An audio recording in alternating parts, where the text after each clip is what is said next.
boa noite. Tá começando mais um Batente na Rádio, aqui diretamente da Rádio Ceará News, mas agora eu não lembro mais o texto que eu tinha que falar. E pedir desculpa porque a gente está levemente atrasado, porque deu um problema aqui na nossa live. E aí vocês perceberam e avisaram que a gente, na verdade, está recomeçando o programa. Mas é isso mesmo, gente. Aqui nós estamos falando da Rádio Ceará News. Eu sou a Jade Maranhão, esse é o Batente na Rádio. E somos lindos, somos maravilhosos, é isso mesmo. Vou passar para os meus colegas igualmente lindos e maravilhosos. Eu acho que foi por isso que deu errado. A gente sempre começa todo o programa dizendo que somos lindos e tal. Como a gente não disse no primeiro, beleza, afirmando deu nossa errado. beleza. Faz sentido. Foi isso mesmo. Da próxima vez também tá na hora de um salzinho grosso, né? Não. Galera, boa noite. Eu sou Ricardo Leon. E eu sou a Ariane. E hoje a gente vai falar sobre as dificuldades e burocracias de você abrir o seu escritório de arquitetura, né? Hoje a gente está aqui com os nossos convidados e amigos, a galera do escritório Ladrilho, Leonardo Ribeiro, Nájila Frota e Lia Aguiar. Também faz parte da equipe a Rebeca e Nayana, que infelizmente não puderam estar presentes, mas tá com a gente sempre. A gente queria que vocês começassem a pauta falando sobre quais as dificuldades que vocês encontraram no início do escritório Ladrilho, né? Se existe já algum conselho de início para quem está se formando ou não.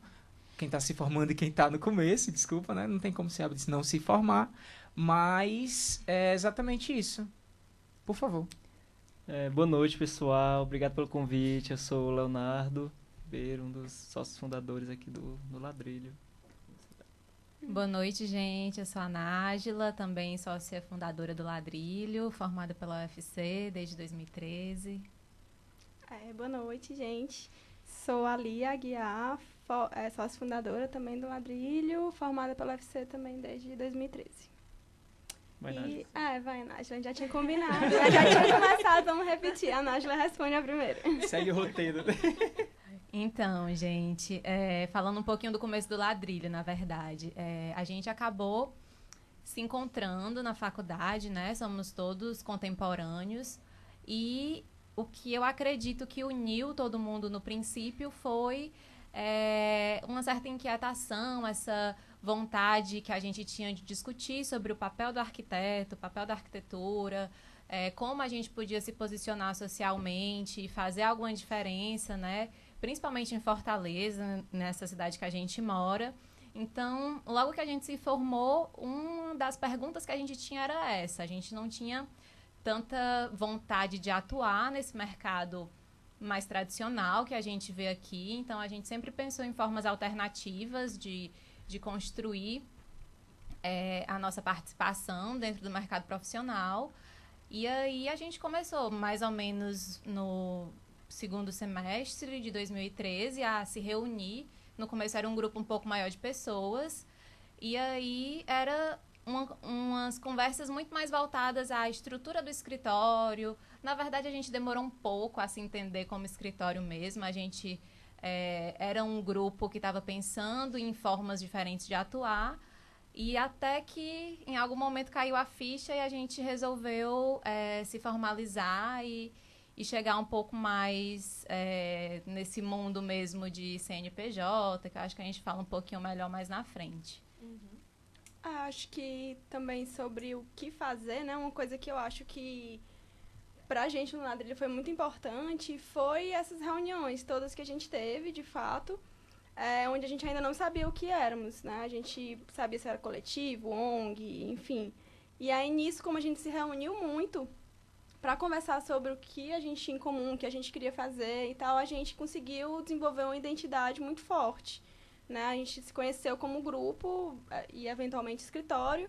Então, todo mundo meio que sabia o que estava fazendo ali a ponto de seguir com mais segurança para um próximo passo. Então, acho que isso é uma coisa que é interessante, importante. Acho que esse amadurecimento, esse reconhecimento de o que a gente queria fazer, não sabia nem como, mas o que, qual é o propósito, foi o grande ganho desse primeiro momento que a gente passou, acho que eram 6 meses se reunindo, conversando na casa dos outros. E na época eu não era nem formado ainda. Então eu entrei no escritório e não era formado, mas já estava nessa discussão, porque eu sabia que era por aí que eu queria caminhar e atuar profissionalmente. Então foi acho que 2 anos depois é que eu me formei e passei a atuar como arquiteto.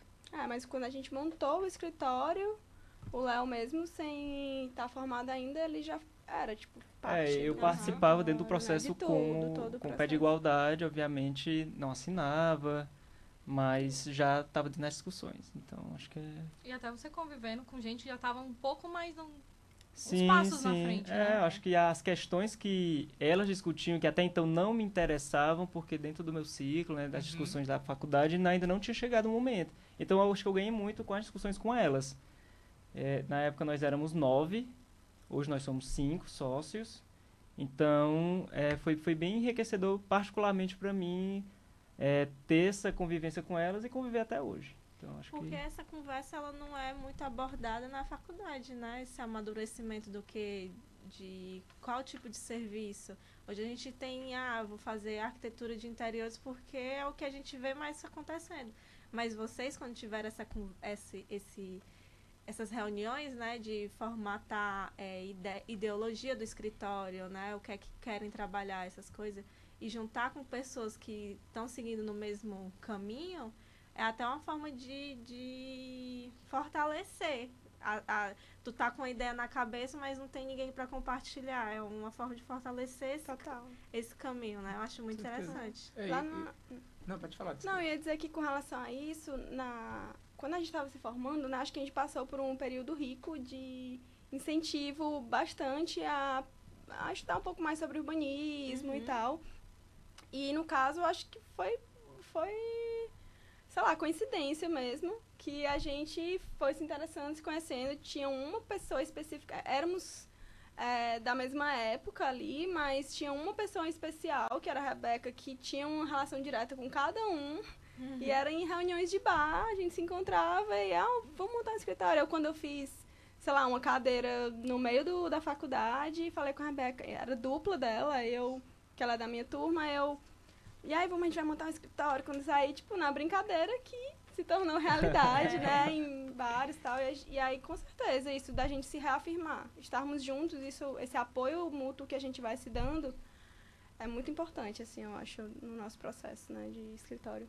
E até na prática mesmo de elaborar projetos, a gente tenta nunca fazer projetos isoladamente. Então, tem pelo menos 2 pessoas envolvidas em cada projeto e a gente tem sempre a dinâmica de discutir os projetos dentro do escritório, todo mundo ali fazendo junto, todo mundo na mesma mesa.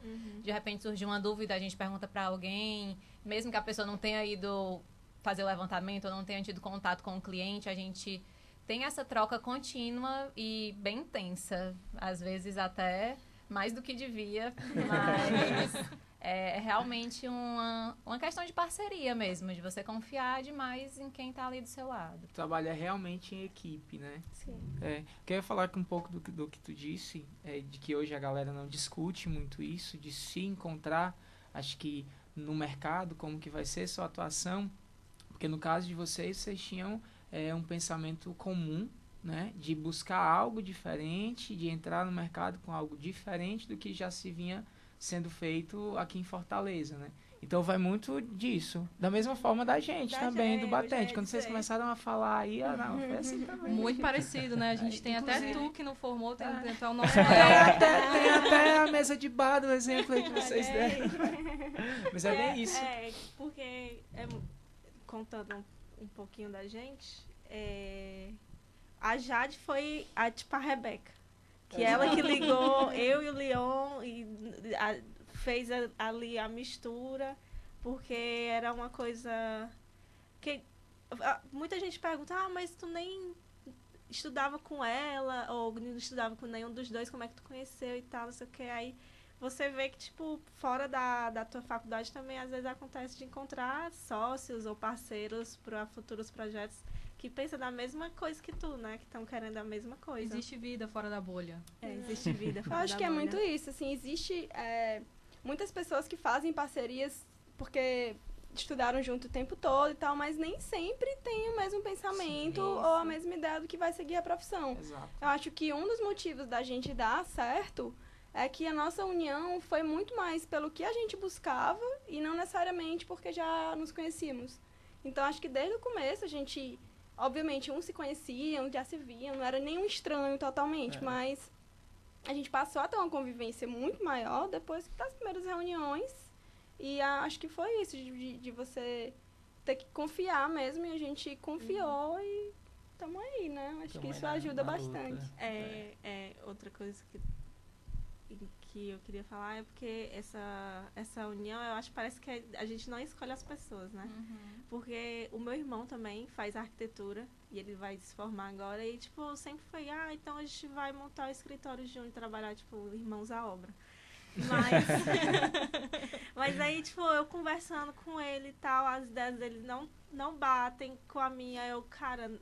E aí eu encontrei com os meninos, aí você vê que, tipo, gente fora de casa, você se dá muito mais do que gente que tá trabalhando aqui, tipo, parente, entendeu? Às vezes montar um escritório com parente. O batente parecido mesmo com a Adri, porque eu também tenho uma irmã arquiteta. E as nossas ideias, assim, não que sejam totalmente incoerentes. A gente pensava, vamos fazer um escritório de arquitetura e tal.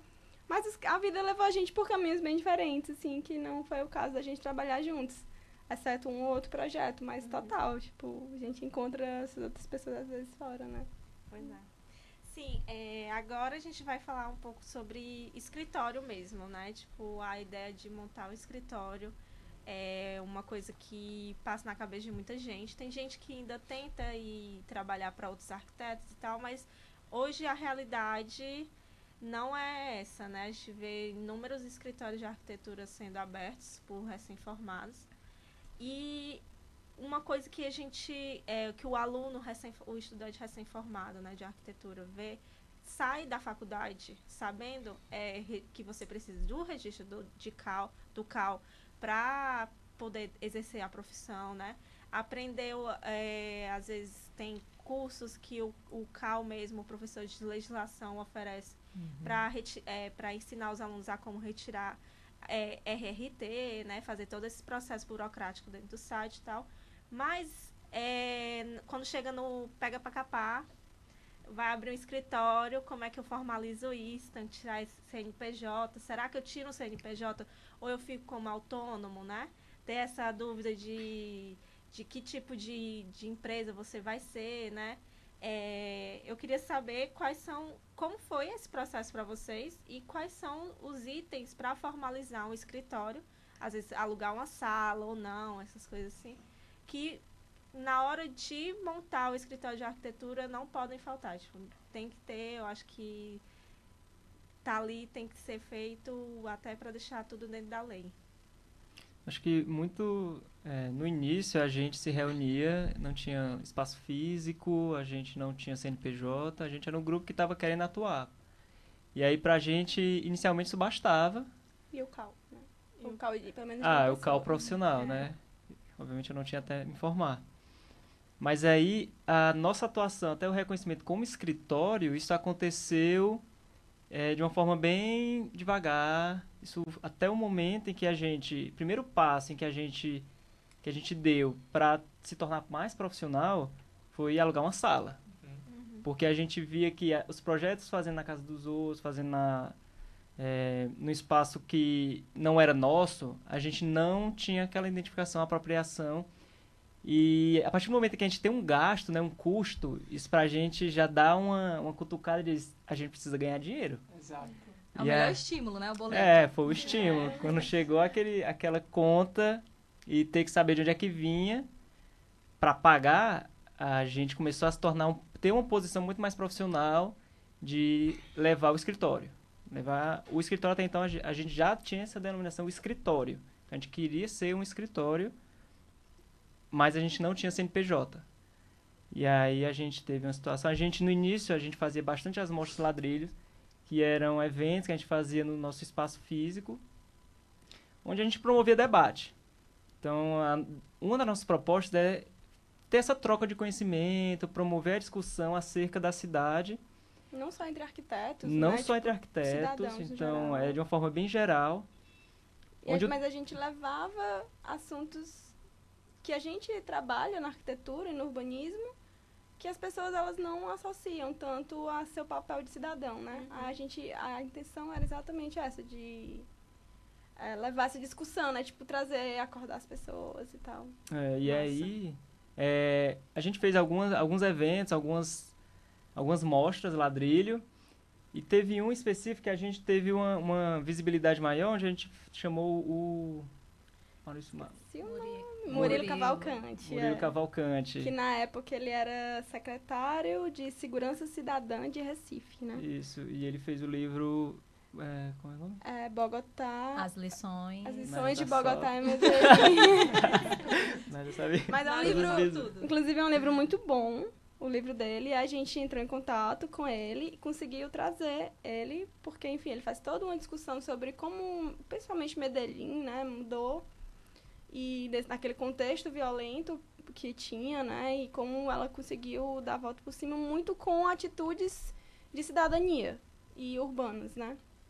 A gente trouxe ele. E aí foi um evento massa, lá na CDL, e a gente, logo em seguida, a gente recebeu uma notificação do nosso conselho dizendo: vocês precisam se regularizar como escritório, porque vocês estão se portando como tal, e dentro das regras do conselho, o escritório precisa também se regularizar. E aí foi um processo em que demorou 1 ano para a gente entender o que é esse processo de regularizar, o que é ser um escritório e o passo a passo. Então, a gente demorou 1 ano para fazer isso. Porque, assim, a gente tinha CAL, cada profissional tem o seu CAL, mas o conselho, ele pede que, caso você seja um escritório, o escritório tem que ter um CAL também. Então, isso é uma informação importante que a gente não... Assim, a gente não dava muita atenção, não achava que era necessário. Achava que o CAL do indivíduo resolvia o problema. Não resolve. E para ter um CAL, você precisa... E a gente, mas como é que eu vou fazer um CAL se eu não tenho o CNPJ para atrelar? A gente precisava ter o CNPJ. Aí foi daí que a gente foi... A gente tinha a intenção, eventualmente, de ter um CNPJ por questões fiscais mesmo, porque a nota fiscal é mais em conta, a porcentagem. E tinha também porque a gente queria participar de licitações, Isso, editais, e para muito isso precisaria esperto, ser uma pessoa jurídica. Então, a gente também tinha esse propósito. Mas a gente estava se organizando para isso. Uma vez que a gente foi notificado, né? A gente deu uma... A pressão, mas tá aí, bom saber que eu também era a gente também estava aqui. A gente também não sabia. É que nem um boleto, quando chega, você... Opa! Tem que fazer uma coisa. Sobre essa questão do CNPJ, eu acho que uma característica muito nossa é que a gente quis se apropriar bastante do que isso significava. Então, a gente estudou, a gente foi atrás de vários contadores, a gente teve uma primeira experiência que foi ok, mas até que a gente chegou no nosso contador dos sonhos, que é quem ajuda a gente até hoje, e que realmente tira todas as pequenas dúvidas que a gente tem, porque a gente fica sempre se perguntando, mas por que essa porcentagem? Mas será que não era melhor de outro jeito? Então, a gente tenta não deixar assim, isso é serviço do contador. Não, a gente tenta trazer pra gente o aprendizado mesmo do que é administrar o escritório, o que vai implicar cada uma das nossas decisões. Então, na hora de fazer o contrato, de decidir o tipo de empresa, todas essas coisas, a gente teve o cuidado mesmo de olhar direitinho as opções que a gente tinha, porque é uma coisa totalmente desligada mesmo do nosso dia a dia e como vocês já falaram, não tem isso dentro da universidade, a gente acaba vendo bem por cima, bem longe mesmo do que é requisitado para a gente. Então, uma grande diferença, eu acho, nesse momento de se formalizar, foi entender todo esse processo e conseguir escolher com muita consciência mesmo o que a gente estava fazendo ali. E aí isso aí foi um segundo passo que a gente deu, que foi contratar um contador. Então, para ter um CNPJ, a gente precisa ter um contador. Sim. E aí é uma pessoa que a gente vai se relacionar toda a vida de escritório. Tem que ter muita confiança também, né? Isso. É importante. Assim, as pessoas às vezes, mas que saco, vou ter que pagar um contador, não sei o que, não sei o que. No começo a gente pensa isso, é um boleto a mais, né, pra gente pagar. Mas, quando a gente encontra um contador e a gente realmente tira o proveito disso, né, de entender tudo e tal, a gente vê a importância. Realmente é muito importante que que a gente tem encontrado uma pessoa, um contador que vai nos ajudar em todas essas questões burocráticas e ele ajuda, então... É uma declaração de amor aí pro Júnior. Se você estiver vendo, Júnior... Depois passa o contato do Obrigada. Isso que Júnior. eu ia falar agora. Vamos querer contato de Júnior? Seja A maravilhoso. gente já arranjou vários clientes pro Júnior, porque a gente realmente gosta muito Júnior, dele. contador oficial dos arquitetos. Aí isso é uma dica boa, procurem um contador bacana e legal, E que que confie. saiba coisas específicas de escritório de arquitetura. É. Que foi uma das coisas que fez a gente deixar o escritório passado que atendia a gente. Que em algum momento eles perguntaram, mas o que é um RRT? Aí você fica assim, né? Poxa, tá um ano aqui me acompanhando e não Ainda tem esse traquejo, assim. Então é realmente importante alguém que já tenha o mínimo de entendimento de como é o funcionamento de um escritório de arquitetura. Para quem não sabe, RRT, Registro de Responsabilidade Boa, Técnica. boa, É. Jade. Tá? Porque a gente fala tanto que acha que as pessoas todo sabem, mundo não sabem. Que é E bem aí- diferente de RT, de reserva técnica. Reserva Sim. técnica, Também que vale era No a pena caso, salientar. a RT a gente tem que fazer, em cada projeto que a gente faz, a gente tem que registrar no conselho que a gente fez e tal, direitinho. E se não registrar, vai ter que registrar depois. E é bem mais E é bem mais caro. caro. E é complicado. Isso. Registrem. É. Esse negócio, registrem. Um dos momentos agora que vocês falaram é a questão de elaborar contrato, né? Essa importância de elaborar contrato, como é que tem que ser feito e tal. O que eu queria saber é qual é o item, ou tem algum item, quais são as dicas de elaboração ou passar contrato com o cliente que vocês diriam. Tem alguma cláusula dentro do contrato que não pode estar fora, que é muito importante até ficar relembrando o cliente de que existe essas coisas assim. Eu acho que antes de falar das cláusulas, acho que é importante a gente falar que o contrato, ele é um documento que a gente precisa explicar para o nosso cliente. Eu acho que antes mesmo de a gente pontuar quais são os pontos que a gente coloca e que a gente acha importante, é ter esse documento, esse momento de explicar o contrato para a gente reforçar a importância do projeto de arquitetura. Quase que de uma forma educacional, um beabá. E é nesse passo a passo de explicar o contrato, é o momento que a gente consegue reforçar o que é que ele está contratando, né? O que o nosso cliente está pagando e as etapas. Então, acho que já entrando um pouquinho nesses pontos, eu pontuei aqui algumas coisas que até a gente vem aprendendo ao longo dos anos de escritório. E um dos recentes aprendizados que a gente teve é que todo contrato, para ser válido, é necessário ter assinatura de testemunhas. Então, acho que isso é uma dica importante de ter no mínimo duas. Eu acho que é no mínimo duas testemunhas no contrato, para eles terem uma validade jurídica. E aí quem deu, você digo que foi uma cliente nossa, né? Foi, Que é um isso é advogado. legal. A gente tem uma das nossas clientes, ela é advogada. E aí, quando a gente foi entregar o contrato pra ela, ela disse assim, mas vocês sabem que isso aqui não tem valor, né? Dou a dica pra vocês. Aí aí que acendeu, né? Porque a gente não tinha nem pensado nisso. Aí a gente viu que, de fato, tem que ter as duas assinaturas de testemunhas, além das nossas. É interessante, se possível, que você bote o CPF das pessoas direitinho. Melhor ainda se você conseguir se registrar em cartório, mas aí eu acho que é esticar um pouco demais a baladeira. Mas assim, aí depois a gente foi atrás de ver a questão da formatação mesmo, né? De que precisa ser colocado em cláusulas, não é mais... Pera, só esse negócio da testemunha, deixa eu perguntar rapidão. E não pode ser, no caso, nenhum de vocês a testemunha. Tem que ser alguma pessoa que seja de fora do escritório, não pode ter nenhuma relação com o contrato. Preferencialmente, porque como a gente coloca ladrilho, porque todos nós somos sócios, no caso. A gente escolheu, voltando um pouco, mas falando ainda sobre o assunto, no nosso CNPJ a gente escolheu o modo de divisão de lucros. Né? Sendo assim, todos nós somos sócios iguais. E, no caso, quando a gente bota ladrilho, uma pessoa assinando representa vale por todos. Exatamente. Então, qualquer pessoa de nós que assinasse, ela estaria assinando meio que pelo duas ladrilho. vezes, né? É pior que casamento, viu? Aí, no caso, o ideal é que seja. Só que como a gente fica num escritório de Num prédio com no vários. prédio, com vários outros, a gente pede Inclusive ou um pro prédio alguém. incrível que a gente queria estar lá. Ou então, mas assim, não tem problema, por exemplo, se for sei lá, o casal, aí os dois assinam. Eu acho que um sendo testemunha e o outro sendo, acho que não tem problema. Mas assim, eu posso estar enganada. Os advogados que estão vendo. É Advogados, aquele futuros momento que arquitetos você- que estejam Duas ouvindo, testemunhas. pode falar e corrigir. Mas assim, no geral, o escritório, no caso, a gente não poderia, porque todos nós, nossa assinatura, ela tem representa o escritório, né? Aí meio que ficaria duplicado.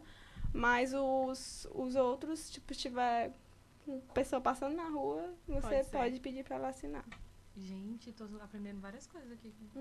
E eu queria destacar mais 3 pontos, que é um feedback que a gente recebe dos nossos alunos, né, do curso CLOC. Porque é uma discussão que a gente tem bem aberto com qualquer pessoa, assim como a gente está tendo com vocês. Algumas das questões por exemplo, limite de visitas, né? Dentro do nosso serviço, a gente tem o serviço de visitas à obra, visitas a lojas. Isso nós, Ladrilho, oferecemos para o nosso cliente de uma forma bem completa, para deixá-lo bem aparado, né, em termos de como vai conduzir esse projeto e a reforma, que a gente acompanha até o final. E estabelecer um limite é fundamental e você ter esse controle também é fundamental. Ou seja, se você diz que vai visitar 4 vezes, você visita 4 vezes. Nas 4 vezes é importante, a gente sugere que exista um documento. Ou seja, qual o produto dessa visita? Pode ser um relatório da visita, onde foi pontuado tais questões, foi feita a vistoria do parte elétrica, forro, bababá, todo o serviço de projeto. Para quê? Para que o cliente tenha noção de que consiga acompanhar de uma forma, né, mais clara e que também torne aquilo mais profissional no sentido de, teve um produto, essa visita não foi, ele veio aqui, olhou, foi-se embora. Não, veio, fez um relatório, e é importante ter isso prévio, né? Você já chega lá sabendo o que é que vai fazer. Se você contabiliza 4 visitas, você sabe por que são as 4 e o objetivo das 4. Então, assim, a gente tem uma noção. Obviamente, as 4 visitas podem acontecer em 3 visitas, porque você conseguiu unir em 2 atividades que foram divididas em 2 visitas. Então, ter isso claro e deixar claro para o cliente é importante. Explicar, né? Explicar de uma forma bem clara, simples, palavras simples, porque existem termos que o cliente não entende. Por exemplo, levantamento. A gente vai explicar o contrato, olha, a primeira etapa é a etapa de levantamento. O cliente não vai dizer que não entendeu, mas tem pessoas, se você pergunta, você sabe o que é levantamento? A pessoa diz, não sei. Então, usar, por exemplo, vou medir sua casa. Aí ela, isso aí, eu já sei o que você vai fazer. É medir a parede, né? Teto. É isso que eu vou fazer. Pronto, a primeira etapa é essa. Então, esses termos simples, que no contrato vai estar levantamento, mas no beabá falando, você diz levantamento, ou medir sua casa, tal. E outra coisa que eu acho até interessante também, Léo, nisso de mostrar para o cliente coisas que ele não entende exatamente, no momento que a gente está apresentando os orçamentos, né, e tem lá os produtos mínimos que vão ser entregues, a gente geralmente abre as imagens de um outro estudo preliminar para ele entender, olha, isso aqui é uma maquete fotorrealística, etc, etc. E depois a gente abre um projeto executivo e mostra, aqui tem todos os materiais que você vai usar, todas as medidas, e deixar bem claro para ele o que é que ele vai receber de fato no final, depois que pagar aquele dinheiro ali, para ele se apropriar do que está acontecendo, porque fica muito abstrato mesmo, você botar estudo preliminar, projeto executivo, etc.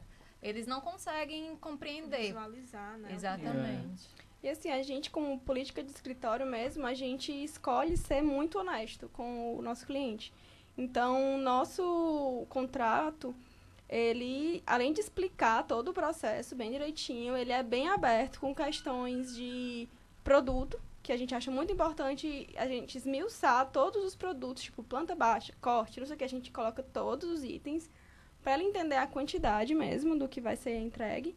E também a questão de valores, bem especificado, quais são os valores, né? O que é que eles representam, o que é que esses valores estão representando dentro do nosso orçamento. Então, tudo isso abre uma janela de honestidade muito grande com o cliente. Eu acho que isso é muito importante até para o desenvolvimento do projeto, né? Para a relação, né? Para a relação que a gente cria com o cliente, com certeza. Sobre essa questão dos valores, uma coisa que recentemente a gente deu uma atualizada também no nosso contrato foi não necessariamente atrelar um pagamento do cliente a uma entrega. Agora a gente está fazendo numa forma um pouco mais flexível de colocar, sei lá, um pagamento a cada 30 dias e as entregas não necessariamente têm que acontecer no mesmo período, assim. E isso faz com que o cliente tenha uma certa periodicidade de pagamento e facilita para ele entender também, então todo dia 15 tem o pagamento do arquiteto até o final do projeto. Ou então, mesmo que acabe o projeto, ainda tem mais 2 ou 3 pagamentos para o arquiteto. Isso foi uma coisa que pareceu mais fácil para o cliente entender que existe agora essa outra forma de pagamento, que existe o projeto, mas existe a remuneração que não necessariamente está atrelada a cada entrega, assim. Entendi. Um pouco mais flexível. Inclusive, agora... Falar mais alguma coisa, não? Eu queria destacar só mais um ponto. Vai. Eu falei do limite de visitas e tem a questão do prazo do contrato também. Por exemplo, você fez um contrato agora, o cliente sumiu, volta daqui a 1 ano e quer as mesmas visitas. E de uma forma ou de outra, o seu custo de visita, ele pode ter mudado. Obviamente pode ser o mesmo e aí você mantém. Mas o valor da visita pode ter mudado. Então, dependendo de projeto para projeto, pode ser que seja interessante você estabelecer que as visitas você vai fazer no prazo de 1 ano, a partir da entrega do executivo. Estabelecendo esse 1 ano, passou esse 1 ano, você, ou de uma forma bem amistosa, não, eu posso fazer, passou 1 mês, mas eu faço, sem problemas. Ou não, passou hoje, minha hora de visita era X e hoje não é mais X. É tanto. Você pode pagar Você quer pagar o adicional? Enfim, é só mais essa dica. Tá. Mas agora a gente vai passar para a parte de cobrar, que é a parte que a gente tem mais dificuldade. Como cobrar, quanto cobrar, se o metro quadrado, se a hora trabalhada. E tem uma tabela de preços, né, que o Cal... Mas ali, a gente, no caso, né, falando da gente mesmo, a gente tem dificuldade de trabalhar com aquilo, assim. Às vezes a gente não sabe como ou como... Acho que as maiores discussões que a gente tem é nesse sentido, de não saber quanto cobrar. Porque tem a questão de você não ter prejuízo e tem a questão de ser acessível para o outro lado também. Então, o justo ali para os 2 lados, entendeu? Então, às vezes, a gente não sabe mesmo. Não sabemos como balancear isso.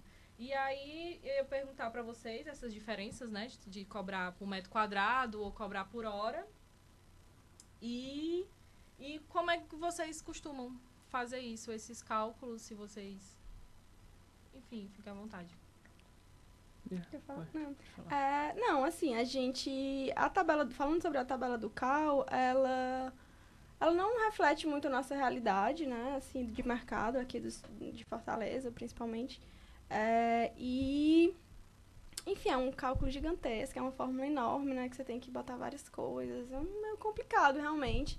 Existem outras maneiras de você tentar facilitar esse processo, mas, assim, levando já para a diferença entre cobrar por hora trabalhada ou por metro quadrado. Nós, no escritório, a gente cobra por hora trabalhada. Isso pra gente sempre pareceu mais lógico. Inclusive, damos um curso sobre isso. Sendo já aqui eu mexendo. Mas, assim, iniciou-se como uma coincidência mesmo. Como eu disse anteriormente, a gente divide lucros. Então, como é que a gente vai se dividir, como é que a gente vai passar esse dinheiro? Então, a gente sempre anotava as horas que a gente trabalhava para se repassar proporcionalmente. Nisso, a gente começou a registrar nossas horas trabalhadas. E, desde antes, a gente já entendia que o metro quadrado ele não representava o valor do projeto. Porque, sei lá, exemplificando, né? Eu repito sempre isso. Quem me vê falando sobre isso de novo vai ter o mesmo exemplo, porque para mim é o melhor exemplo, que é o quarto de bebê. O quarto de bebê é um lugar que atualmente e cada vez mais é minúsculo. Nos prédios novos eles são cada vez menores. Mas ele tem uma complexidade muito grande, porque ele tem o berço, a cadeira de balanço, o guarda-roupa, o negocinho para você trocar o bebê. Enfim, inúmeras coisas, uma cama se quiser. Tem várias coisas que você tem que inserir dentro de um quarto minúsculo. que tem um problema bem maior. E ele é pequeno. E aí, se você comparar com uma sala, sei lá, que é enorme, que você tem uma facilidade bem maior, né, de colocar as coisas, não parece que seja justo você cobrar por um quarto muito mais complexo um valor muito menor se você considerar um metro quadrado do que por uma sala. Isso é o básico, assim, do porquê não cobrar por metro quadrado. O outro é que ele não insere dentro do metro quadrado custos do escritório. Você está dando um valor muito aleatório, né? Assim, então, tipo... Fala, Léo. O Léo gosta de falar sobre isso. Gosto. Porque, assim, o metro quadrado, ele não... Se a gente for pensar, o que é que compõe o valor de metro quadrado e o que é que compõe o valor da minha hora trabalhada? Quando a gente trabalha e começa a elaborar um orçamento a partir de hora, trabalhar de custos envolvidos, e aí eu falar de custos como, por exemplo, impressão, a gasolina no deslocamento, onde eu vou ter que visitar. Essa composição, para a gente, quando a gente tem pontuado e anotado tudo isso, e inclusive a nossa hora de trabalho, é uma composição que a gente tem um controle. Ou seja, desse projeto que entrou, eu sei quanto é para o meu trabalho, a minha hora de trabalho, e eu sei quanto é para pagar os custos operacionais. Custos operacionais esses que podem variar muito, né? Um escritório pequeno tem um custo operacional menor. Uma pessoa que é sozinha, trabalha em casa, tem um custo operacional bem menor também. Então, isso é muito relativo, justamente.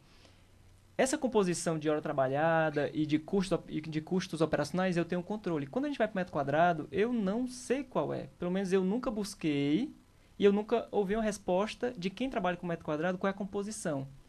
Existiu, um dia falou-se que o metro quadrado é de 60 a 120, e se você for muito bom, você cobra 120, se você tiver começando, cobra 60, 50. Tá, mas e aí? O que representa de fato esses R$50 que vão entrar dentro desse meu metro quadrado? Essa composição eu não sei.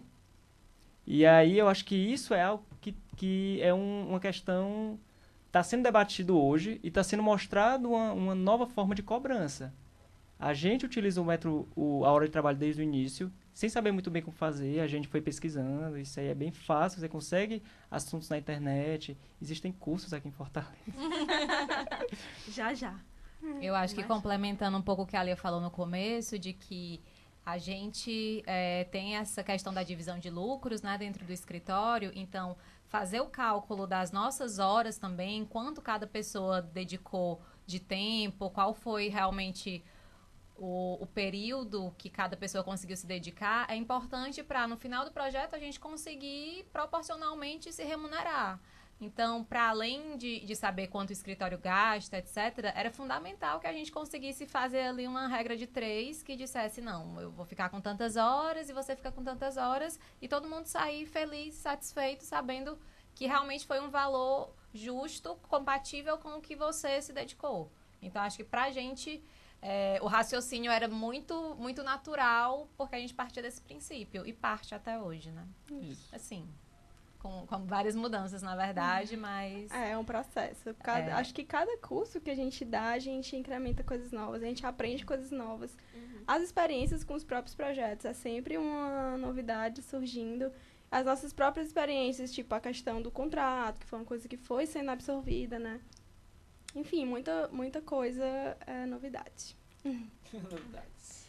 Bom, passando de como cobrar o cliente, né? A gente vai agora para o orçamento de projeto, que, querendo ou não, é uma das partes cruciais da elaboração de projeto, né?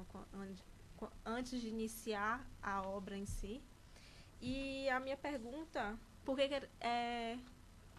o aluno de arquitetura, ele às vezes tem uma cadeira de orçamento, mas não é bem aprofundado, não dá para ser colocado em prática, às vezes, sabe, o que aprende. Porque eu, pelo menos, tiro da minha experiência. A minha cadeira de orçamento era muito voltada mais para engenharia. Eu sentia que... Pelo menos teve cadeira de orçamento, porque lá no UFC não tem isso, não.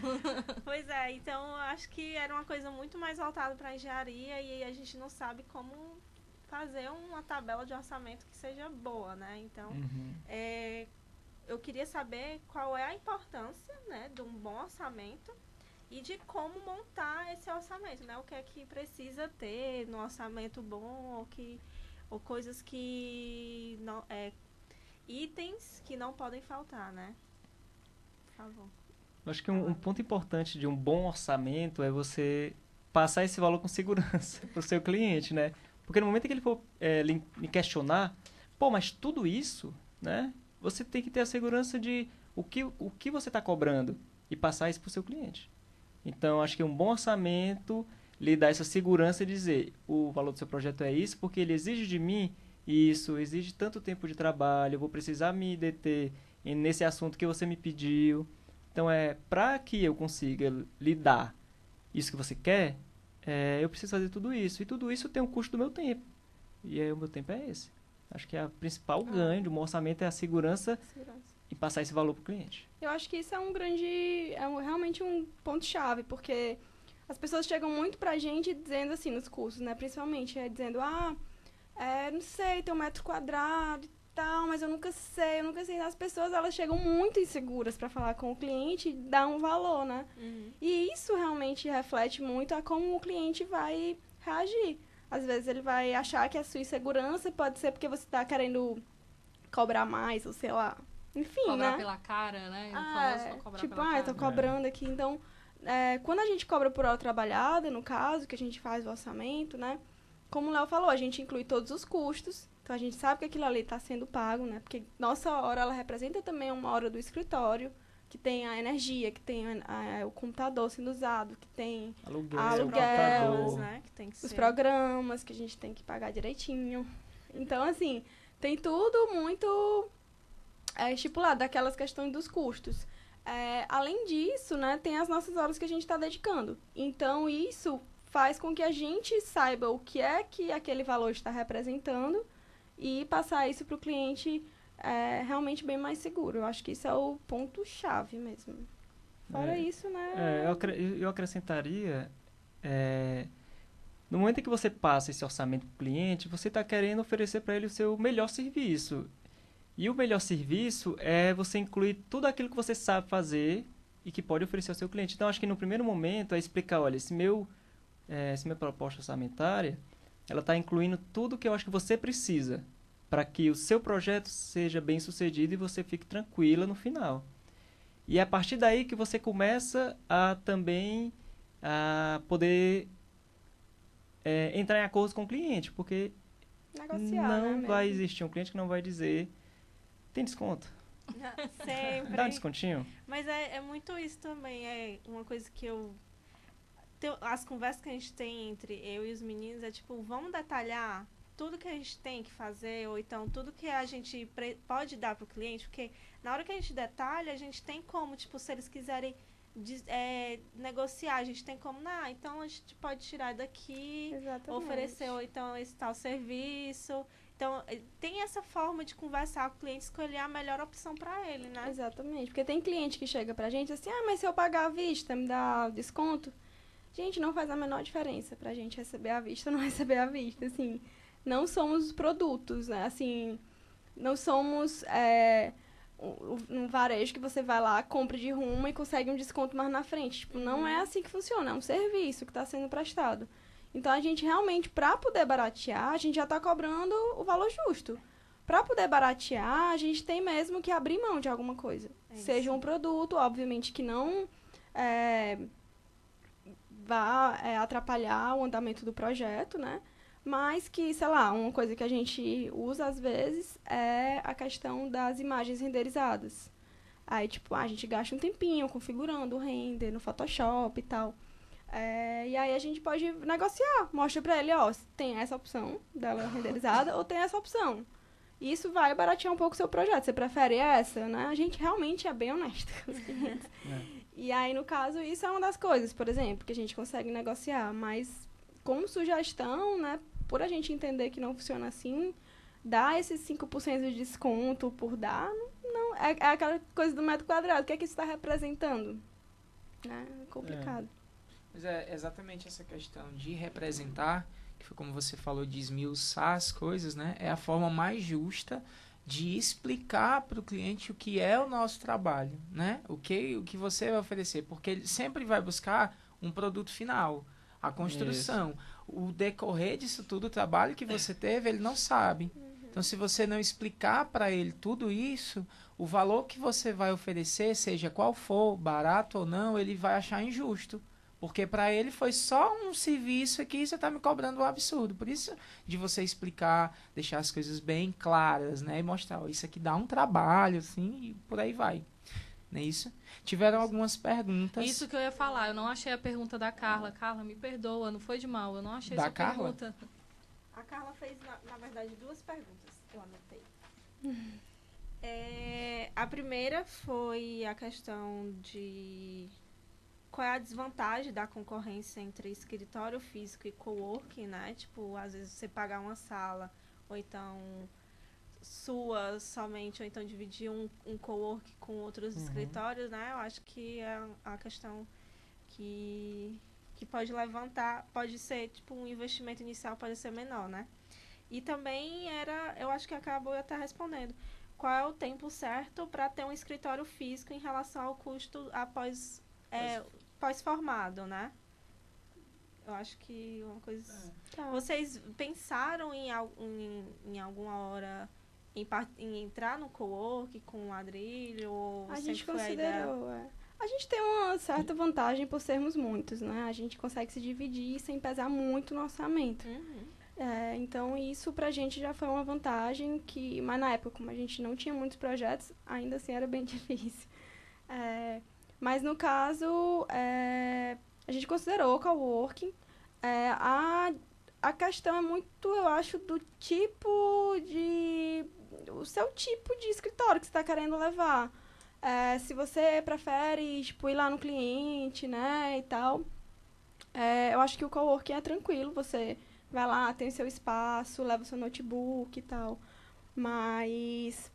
E eu acho bem tranquilo, eu gosto muito. É interessante porque você passa a ter contato com outras pessoas e essa troca ela é bem rica, né? Só que, no nosso caso, como a gente precisava estar junto, era muito mais uma questão nossa. A gente queria estar se unindo, queria estar junto, queria manter Oi, batente, tudo bom? Aí a gente disse, não, a gente precisa de um canto, porque senão fica um trabalhando numa sala, o outro na outra. Então, a nossa questão foi muito mais o nosso tipo de escritório. Se for uma pessoa sozinha, talvez valha muito a pena um coworking. Porque, às vezes, a pessoa não consegue trabalhar em casa. Porque a movimentação e tal, os pais chegam falando, porque acham que não está trabalhando, né? Mas aí o coworking é uma ótima ideia. Mas se você é um grupo, né, aí eu acho que já vai muito para uma sala. Obviamente, o coworking é mais barato. Vocês também têm o trabalho muito em equipe, né? Dos projetos, como vocês falaram, vocês fazem questão de ter no mínimo 2 pessoas envolvidas no projeto. Depois do ladrilho, né? Não especificamente com o escritório formado, mas vocês trabalhando já em equipe. Vocês chegaram a desenvolver algum projeto em home office, cada um na sua casa ou coisa do tipo? Como ladrilho Como já? ladrilho. O mesmo projeto do ladrilho Não, em home o office? grupo de vocês, porque vocês já estavam se reunindo, né, e tal. Vocês chegaram...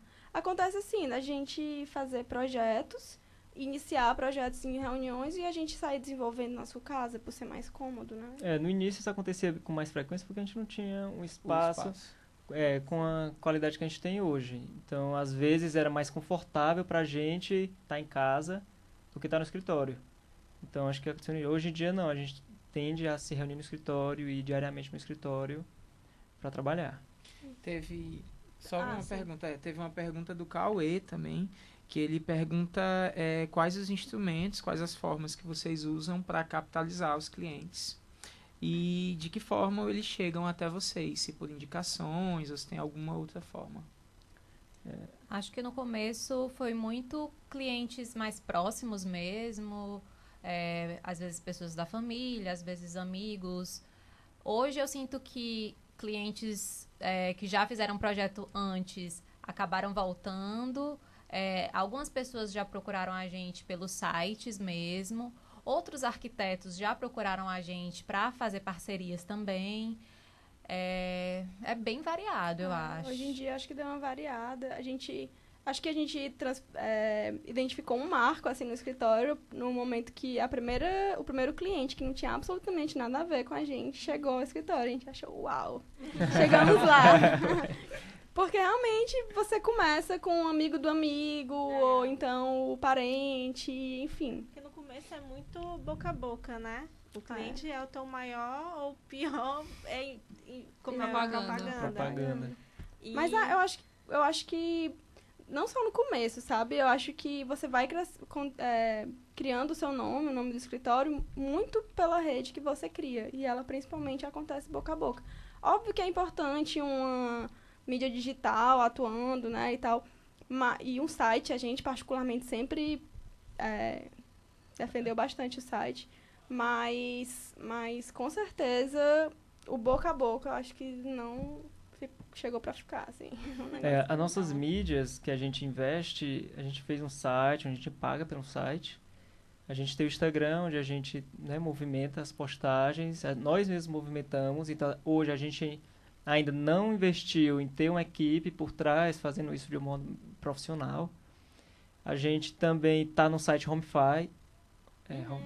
HomeFi, que é de graça, você pode postar. O retorno é quase nenhum. Mas você está lá. E o boca a boca. O boca a boca dos nossos clientes, o boca a boca da família. O cliente que indica o cliente. Isso, eu acho que é bem gratificante pra gente, quando um cliente nos indica, né? Que é uma publicidade. Gostou de trabalhar e a publicidade gratuita, assim, né? Você tá rodando aí na boca dos outros. Para encerrar, né, que o nosso tempo já Já? tá chegando. Já tá É incrível no fim, isso, já né? ia falar. Sempre acontece. Tá acabando. A gente queria que vocês falassem um pouco sobre o curso que vocês dão, Clock, pela Diorama, né? Que são nossos amigos e parceiros também, que ainda vão participar Fofos, sim. do Batente. Faz Se tempo que a preparem, gente vocês estão tenta na já. fita. Então a gente queria que vocês explicassem, porque o curso é para orçar projetos, né? Toda essa questão dos custos, tanto escritório como autônomo em si. A gente queria que vocês falassem. Os cursos que a gente dá é muito reflexo daquilo que a gente pensa como profissão, sabe? Esse compartilhamento de conhecimento, essa troca. A gente, desde o início, sempre buscou isso dos outros. E quando as pessoas nos procuram, a gente é super aberto e transparente para dizer como a gente chegou hoje e quais foram os problemas que a gente fez, que a gente enfrentou. E quando a gente sempre conversava com os outros e viam que nós éramos 9 inicialmente, diziam, cara, como é que vocês se pagam? Porque vocês são muitos. Aí a gente explicava, dizia que a gente cobrava por hora, como é que essa hora ela era convertida em eu vou receber tanto desses projetos. Então, nas conversas, a gente percebeu, e aí isso demorou algum tempo, percebeu que poderíamos fazer isso de uma forma bem mais, não é profissional, mas organizar essa informação e passar isso adiante. Porque a gente sempre foi muito aberto a divulgar o conhecimento, assim, somos bem um escritório open source mesmo, a gente não gosta de esconder informações, sabe? Como chegavam muitas coisas, a gente pensou, não, vamos então organizar, né, aqui uma coisinha, a gente consegue repassar essa informação, né, todo mês, direitinho. E quando a gente formatou, era basicamente a nossa experiência de como nós orçamos, formatamos esse passo a passo e demos o primeiro curso. Que aí a gente desenvolveu uma tabela ao longo dos 5 anos, desenvolvemos essa tabela, fomos aperfeiçoando, até chegar num formato que hoje a gente acha que para nós funciona e funciona para outros profissionais também. Ele é um curso que é um curso de 3 dias, são 12 horas. A gente dá na Escola Diorama, que foi um super parceiro, que a gente conseguiu... A gente deu a primeira turma lá no escritório, a gente já conversou com a Diorama e as próximas turmas, e até hoje a gente está com a Diorama na escola. Então, esse curso, a gente buscou diversificar os horários justamente para atender a maior quantidade de pessoas, de profissionais, estudantes. E a gente ensina como é que se calcula custo operacional, como a gente cobra. A gente tenta e busca muito no curso dar segurança para quando a pessoa for mostrar o orçamento para o cliente, a pessoa saiba explicar. E aí não caia naquela de, vou te dar um desconto porque você, né, tá com a blusa verde. Acho que é muito isso. A gente busca dar essa segurança e não fazer com que a nossa profissão ela fique discutindo essas questões de como eu vou orçar, sabe? A gente quer passar esse conhecimento porque existem outros problemas que a gente tem que enfrentar como categoria. Sim. E eu acho que uma das coisas que a gente gosta muito de conversar com com as nossas turmas é como é que a gente pode crescer como profissão. Então, no momento em que a gente educa nosso cliente, a gente mostra, de fato, qual é o nosso serviço, né? Então, a gente tende a ter uma maior valorização dos outros, né? Nossa, a gente sabe o que a gente faz e às vezes a gente nem sabe. A duração do curso são 3 dias, né? São 3 dias. São De 3 quanto em quanto tempo abre turma e de quanto é o investimento? Pronto, do a gente curso? tem, normalmente na escola a gente tem uma turma mensal, sempre ao final do mês, inclusive a gente está com turma aberta. Eita. Vou dizer aqui, turma. A gente tem turma aos sábados e domingos também. Então a gente está com a turma do dia 22, 24 e 26, que é uma turma da noite, de 18h30 a 22h30. E a gente tem a turma do sábado e domingo, que é no sábado de 8h30 às 17h30 e no domingo de 8h30 às 12h30. O investimento é de R$400 ou 465, se for parcelado, parcela em até 6 vezes. E aí a gente tem uma turma de, no máximo, 8 alunos. Por quê? Porque nós somos 2 profissionais que a gente vai dar atenção para os nossos alunos. Então, no momento em que tem uma pessoa explicando, tem um que está circulando e tirando as dúvidas. O grande diferencial desse curso é porque a gente tende e busca focar naquilo que a pessoa necessita. Às vezes é uma pessoa que já tem uma estrutura maior, outras vezes é um estudante que está saindo da faculdade e já quer montar alguma coisa, quer ter algo mais organizado. Então, a gente sabe que existem diferentes perfis profissionais. A gente já teve aluno que é design de interiores. Então, a gente não só dá aula para arquiteto urbanista e percebeu que essa realidade é uma realidade das profissões que estão em conjunto com a gente, né? O design de interiores é um deles, que cobra por metro quadrado, mas enfrenta os mesmos problemas que nós, sem saber por que cobra por metro quadrado. Então, Isso. Aí dentro do curso, também, além de explicar e tal, a gente fornece também a nossa tabela de orçamento, que a gente não é uma coisa que a gente esconda as 7 chaves, mas realmente no curso a gente explica como você vai utilizar, né? A gente não pode disponibilizar para todo mundo e explicar para todo mundo porque tomaria muito nosso tempo. É por isso que a gente formatou o curso.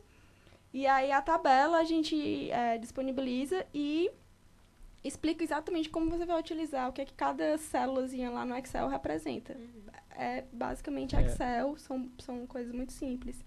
E só finalizando aqui, falando nos cursos, né?